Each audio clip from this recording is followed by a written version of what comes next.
Hello, আসসালামু আলাইকুম and welcome back. সবাইকে এক্সেল ইউর অ্যানালাইসিস ইউটিউব চ্যানেলেতে স্বাগত। আমরা আজকে ইয়ারলি গ্রোথ ক্যালকুলেশন দেখব এবং দুটো কমন ক্যালকুলেশন আছে। একটা হলো এভারেজ অ্যানুয়াল গ্রোথ রেট এবং অপরটি হলো কম্পাউন্ড অ্যানুয়াল গ্রোথ রেট। এই দুটো ক্যালকুলেশন আমরা একটা এক্সাম্পলের মাধ্যমে দেখে আসতে পারি। ধরেন আপনার এখানে 6 বছরে কিছু রিটার্ন আছে ইনভেস্টমেন্টের, এবং আপনি এই রিটার্নটা আপনার পার্সেন্টেজ দেখতে যাচ্ছেন। আপনার একটা হলো এভারেজ অ্যানুয়াল গ্রোথ রেট দিয়ে বের করবো এবং সেকেন্ড হলো কম্পাউন্ড অ্যানুয়াল গ্রোথ রেট দিয়ে। তো প্রথমটা আমরা যেভাবে বের করতে পারি সেটা হলো যে কারেন্ট ইয়ারের রিটার্ন নিব, ডিভাইড করবো ফার্স্ট ইয়ার রিটার্ন দিয়ে এবং -1 করে এভাবে ইয়ার টু ইয়ার রিটার্ন বের করবো। রিটার্ন বের করার পরে আমরা এই যে থ্রু অফ দ্য 5 ইয়ার্সের রিটার্ন বের হয়েছে সেটার একটা এভারেজ বের করবো।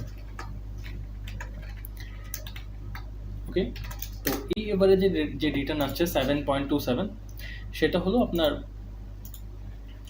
Average annual growth rate. ওকে, তো এই এভারেজ অ্যানুয়াল গ্রোথ রেটটা আসলে হয় যেটা লিনিয়ার রিটার্নগুলো ক্যালকুলেশন করে। ধরেন ওভার দ্য ইয়ার যে পার্সেন্টেজগুলো আসছে সেটার একটা এভারেজ বের করে।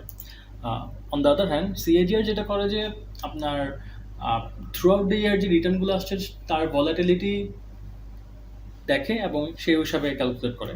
তো CAGR ক্যালকুলেট করার জন্য যেটা করতে হবে, আপনার লাস্ট ইয়ারে ইনভেস্ট রিটার্ন ডিভাইড করতে হবে ফার্স্ট ইয়ারের রিটার্ন দিয়ে, এবং টু দি পাওয়ার হবে কয় বছর। ধরেন এখানে তো আপনার 6 বছর আছে, কিন্তু প্রথম ইয়ারে তো আপনার রিটার্ন পাননি, আপনি রিটার্ন পেয়েছেন ফার্স্ট ইয়ারের শেষের দিকে। তো ফার্স্ট ইয়ার বাদ দিয়ে বাকি ইয়ারগুলো নিতে হবে। তো 1/5 ব্র্যাকেট ক্লোজ অ্যান্ড -1।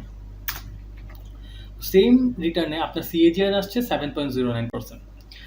আচ্ছা, তো আমি আরেকটা এক্সাম্পল দেখাই, সেটা দেখলে হয়তো আরও বেশি ক্লিয়ার হবে এই এক্সাম্পলটা।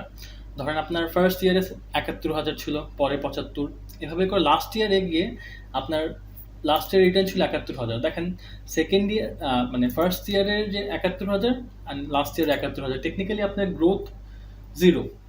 ওভার দি ইয়ার হয়তো কিছু বেড়েছে কমেছে, কিন্তু ফার্স্ট ইয়ার লাস্ট ইয়ার দেখলে আপনার গ্রোথ 0। তো দেখি আমরা এই রিটার্নে কেস 2 এর রিটার্নে কি ক্যালকুলেশন হয় এই দুটার মধ্যে। তো অ্যানুয়াল গ্রোথ রেটের জন্য আমরা যেটা করব, সিম্পলি আগেরটাই কাটিং থেকে ডিভাইড করব ফার্স্ট, -1 ট্র্যাক করে দিব এবং এটার এভারেজ বের করব, which is 6.82। এখানে ধরেন যেটা এভারেজ অ্যানুয়াল গ্রোথ করেছে সেটা লিনিয়ার গ্রোথটাকেই অ্যাকাউন্টে নিয়েছে। হ্যাঁ, যেমন আপনি দেখেন প্রথমে 71,000 ছিল, বাট পরে ধরেন 1 লাখ আসছে, 1.5 লাখ আসছে, তো এই ক্যালকুলেশনগুলো আসছে এবং লাস্ট ইয়ারে -552%। তো অ্যানুয়াল গ্রোথের যেটা করেছে সবগুলো একটা এভারেজ বের করে দিয়েছে। অন দ্য আদার হ্যান্ড আপনার CAGR যেটা করবে বা CAGR যেভাবে ক্যালকুলেশন হবে, টেকনিক্যালি কিন্তু দেখেন ফার্স্ট ইয়ার 71,000, লাস্ট ইয়ার 71,000, আপনার গ্রোথ কিন্তু 0 এই ইনভেস্টমেন্টে।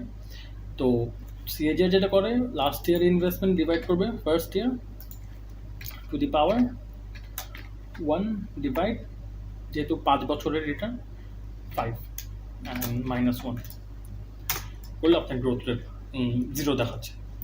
তো ইউজুয়ালি আপনার এই দুটো কোথায় ব্যবহার হয়? CAGR নর্মালি আপনার ইকুইটি ক্যালকুলেশন বা আপনার কোম্পানির গ্রোথ, কোম্পানির যে আপনার শেয়ার ইকুইটি, এসব ক্যালকুলেশনে ইউজ হয়। On the other hand average অ্যানুয়ালও ইউজ হয়, বাট এভারেজ অ্যানুয়াল আপনার গ্রোথ রেট ইউজ হয় ইউজুয়ালি একটা কোম্পানির KPI ক্যালকুলেশনে অথবা লং টার্ম ট্রেন্ড দেখার জন্য ইউজ করা হয়ে থাকে। Hope you understand and like the video. Thank you.